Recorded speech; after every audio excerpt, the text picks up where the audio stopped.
সময় 10 বাজিলে। এয়া মই নেমু কাটি আছোঁ। প্ৰিয়ংকাই নেমু দুটা আনিছিলে আৰু ৰূপালীয়ে নিমখ জলকীয়া আনিছিলে।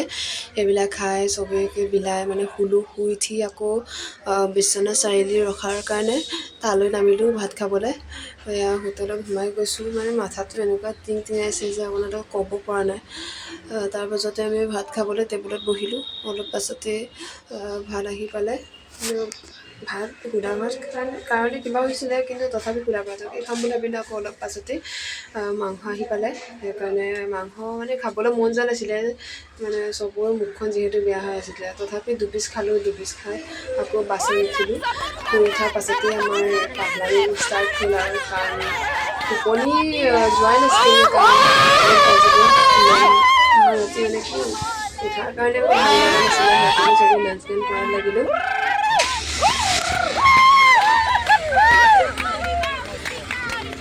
তাৰ পাছতে শুই গ'লোঁ। শুই যোৱাৰ পিছত এয়া 5:30 বাজিলে। আমি শুই উঠিলোঁ, গুৱাহাটী পালোঁহি। কিন্তু ষ্টেডিয়াম পোৱা নাছিলোঁ। অলপ পাছতে ষ্টেডিয়াম পালোঁহি। এয়াই হৈছে সৰু-সজাই ষ্টেডিয়াম, গুৱাহাটীত আছে। মানে মাথাটো ইমান গৰম হৈছিল যে ক'ব পৰা নাই। তাৰপিছত চবকে বেষ্ট দিয়াৰ পিছতে ষ্টেডিয়ামলৈ লৈ গ'ল চবকে। তাত অলপ বহিলোঁ চকীতেই। তাৰপিছত আকাশদাই ফুল আনিছিলে, ফুল দুপাহ ল'লোঁ ময়ো।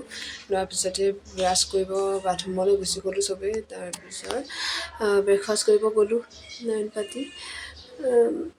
এয়া চব আহিছোঁ আৰু আমি। তাৰপিছত এই ৰুমলৈ যাবলৈ ওলালোঁ, কিন্তু বাছ অহাই নাছিলে যে মাথা গৰম হৈ গৈছিলে। সিহঁতৰ লগতে অলপ ধেমালি কৰিলোঁ। অহা নাছিলে বাছ। তাৰপিছত এয়া গৈছোঁ বাছৰ ওচৰলৈ। অলপ পাছতে বাছ আহি পালেহি। বাছত উঠি আমি গুৱাহাটীৰ অলপমান 3 কিলোমিটাৰমান দূৰ হ'ব, তাতেই আমাৰ ৰুমটো আছে। তালৈকে গ'লোগৈ। আজিলৈ ইমানতে আহিছোঁ দেই। আকৌ ভিডিঅ' দি থাকিম, চাই থাকিব।